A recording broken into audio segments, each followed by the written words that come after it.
kapisngi, ngayon po pala gumising po ako kasi nga po back to school na nga po.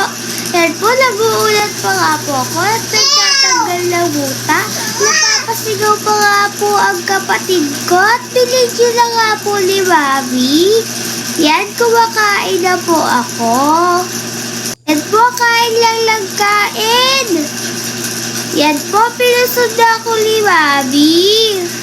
Suot na din po ako uniform at sapatos. Mga kapisngi, dapat nga po maaga po tayo kasi first day of school nga po. So yan, nagsasapatos po ako dyan. Sana po lagi po ako maaga sa eskwelahan. Ha ha ha ha. Yan po, pinicturean ako ni Mami. Happy face. Hinatid na po ako ni Daddy. Naglalakad na po ako. Dit Dora yarn.